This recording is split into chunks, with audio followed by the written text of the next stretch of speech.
কোন বুলবুলি প্রিন্সিপাল বলে দিয়েছে যদি তুই 2 দিনের মধ্যে পরীক্ষার ফর্মের টাকা জমা না দিতে পারিস তাহলে তোকে পরীক্ষা থেকে বাতিল করা হবে।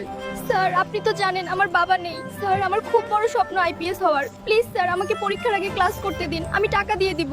গরিব বলে কান্না করে কোনো লাভ নেই, টাকা দিতে পারলে পরীক্ষায় বসতে পারবি, না হলে তোর আইপিএস হওয়ার স্বপ্ন এখানেই শেষ হয়।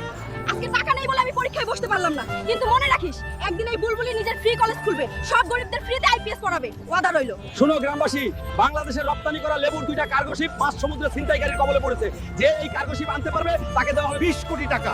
মনে হয় এই গরিবের ভাগ্য বদলানোর সময় এসে গেছে। আমি আনবো এই কার্গো শিপ, এবার হবে বুলবুলির পাওয়ার শুরু। শোন ক্যাপ্টেন সিগরি, তোর ওপরওয়ালাকে ফোন লাগা, বল বাবলু ভাইয়ের 1000 কোটি টাকার দাবি মানতে হবে, না হলে লেবু ভর্তি শিপ এখানেই পড়বে। বুলবুলি থাকতে কোনো ছিনতাইকারীর এত সাহস যে বাংলাদেশের লেবু ভর্তি শিপকে ছিনতাই করেছে।